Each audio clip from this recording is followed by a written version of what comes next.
মালয়েশিয়ার কুয়ালালামপুরের লিটল পাকিস্তানে অভিযান চালিয়ে ২১ বাংলাদেশি সহ ১৯৬ অভিবাসীকে আটক করেছে মালয়েশিয়ার অভিবাসন বিভাগ ইমিগ্রেশন।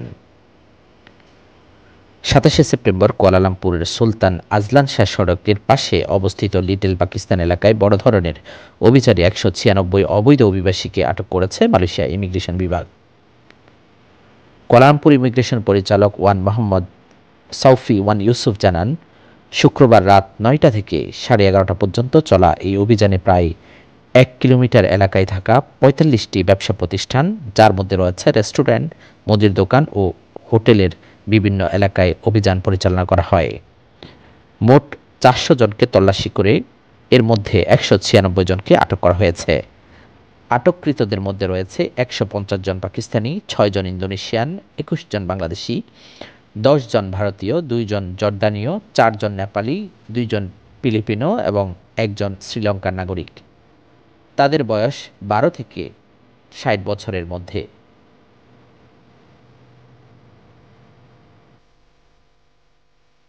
তিনি বলেন, আটককৃতরা বৈধ ভ্রমণ নথি ছাড়া অবস্থান করা এবং মেয়াদ উত্তীর্ণ ভিসা থাকার দায়ে ইমিগ্রেশন অ্যাক্ট ১৯৫৯-এর ৬৩ ধারা এবং ৬-এর ১সি, ১৫-র ১সি অনুযায়ী গ্রেফতার করা হয়েছে।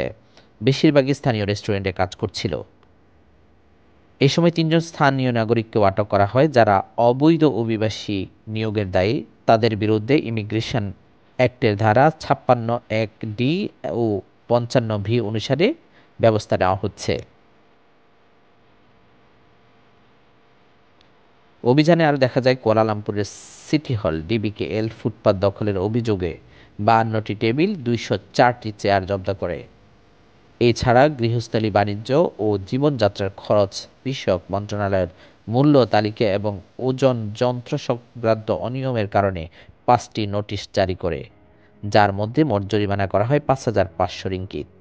একই সঙ্গে মালয়েশিয়ার কোম্পানি কমিশন ব্যবসা প্রতিষ্ঠানের সাইনবোর্ড ও রেজিস্ট্রেশন সংক্রান্ত অনিয়মের দায়ে ৭টি নোটিশ জারি করেছে। এছাড়া মালয়েশিয়া ইমিগ্রেশনের পক্ষ থেকে বলা হয়, যে কোনো অভিবাসী যেখানে থাকুক না কেন তাদের আটকে মালয়েশিয়ার নাগরিকদের সহযোগিতা চেয়েছেন এবং তাদেরকে অতি সত্বর মালয়েশিয়ার ৫০০ রিঙ্গিত জরিমানা দিয়ে অবৈধ না থেকে তাদেরকে নিজ দেশে ফেরত যাওয়ার আহ্বান জানিয়েছেন।